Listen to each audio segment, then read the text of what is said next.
The Galactic Academy's nursery wing had never been designed for Vraxian young. The species was too new to the Coalition, too raw, too predatory. Their cubs arrived in reinforced transport pods, eyes wide with terror beneath their armored brows, claws retracted so tightly their paws bled.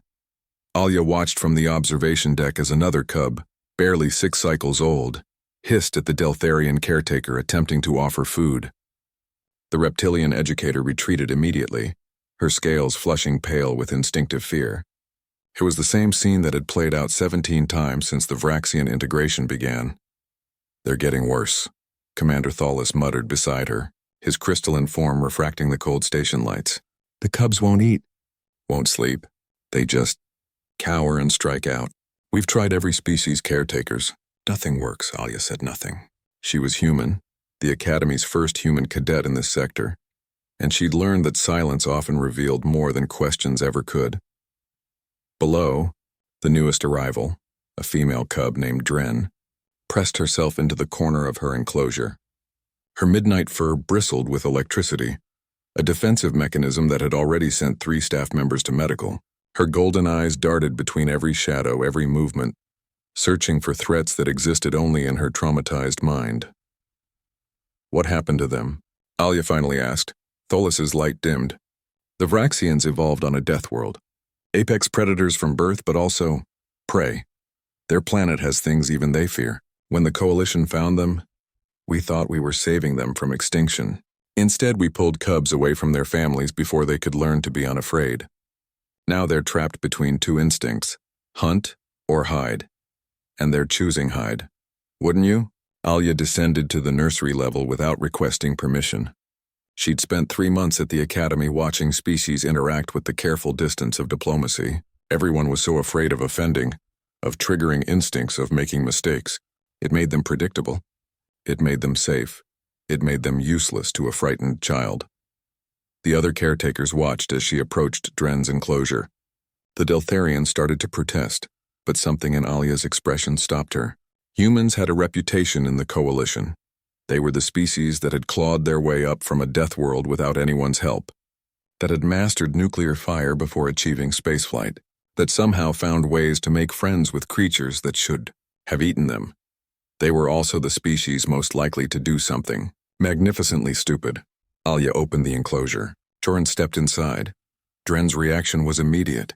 The cub's fur stood on end, electricity crackling across her body. Her lips pulled back to reveal rows of crystalline teeth designed to shear through armor plating. A sound emerged from her throat, half growl, half whimper. That made even Alia's hindbrain scream warnings. But Alia had grown up with wolves in the rewilding zones of Earth. She knew what fear looked like when it wore a predator's face. She sat down, slowly, making herself smaller. Not prey small, but non-threatening small. Then she did something that would later be studied in xenopsychology courses across the galaxy. She smiled. Not the careful, diplomatic expression other species used. Not the bared teeth warning that so many predators recognized. A genuine human smile. Eyes crinkled, mouth soft, posture relaxed. The expression that somehow communicated joy and welcome and safety all at once. Dren froze. Her electrical discharge flickered and died. Those golden eyes, which had seen nothing but fear reflected back at her since arriving, suddenly found something different, something curious. "Hey there," Alia said softly, her voice carrying none of the artificial calm the other caretakers had used. "Rough day, huh?" The cub tilted her head. On her world, exposed throats meant vulnerability. This strange creature was showing her throat, making soft sounds and radiating something that definitely wasn't fear. "I know you're scared," Alia continued, still smiling.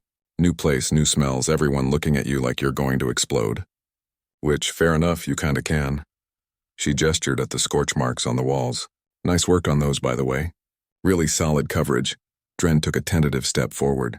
Then another. Her claws remained sheathed. "The thing is," Alia said, reaching slowly into her pocket, "I brought you something." She pulled out a protein bar. Standard Academy rations. Nothing special. "I know it's not what you're used to. But I'm eating one too, see?" She tore open her own bar and took a bite. "We'll try it together." She tossed the second bar gently toward Dren. It landed halfway between them. For a long moment, nothing happened. Then Dren moved forward, snatched the bar, and retreated to her corner. She tore into it with savage hunger, eyes never leaving Alia. Alia just kept smiling and eating her own rations. "You know what I think?" she said conversationally. "I think everyone's so busy being afraid of you. They forgot you're the one who's terrified. They see predator, apex, dangerous. Me? I see a kid who got pulled away from everything she knew and dropped into a nightmare where even the nice people flinch."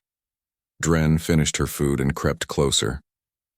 Close enough that Alia could smell the ozone of her electricity. See the scars already forming on her paws from retracted claws. "Here's what's going to happen," Alia said, her voice still soft but carrying absolute certainty. "I'm going to come back tomorrow, and the day after, and I'm not going to flinch and I'm not going to be afraid. Not because you're not dangerous, you absolutely are, but because you're also just trying to survive.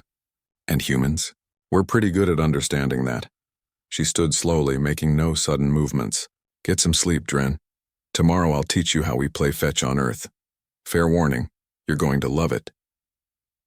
As Alia left the enclosure, she heard something that made the watching caretakers gasp. A soft chirp, the Vraxian sound for curiosity, for interest, for the beginning of trust. 3 months later, Dren would be the first Vraxian to successfully integrate into academy life. She'd follow Alia everywhere, learn 4 languages, and eventually become a diplomat herself. Other cubs would arrive, and they'd find not fear in the eyes of their caretakers, but the memory of a human who smiled at monsters and taught them they could be more.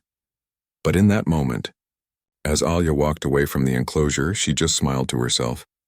Commander Thalas approached, his crystalline form pulsing with confused light patterns. "How did you know that would work?" Alia shrugged.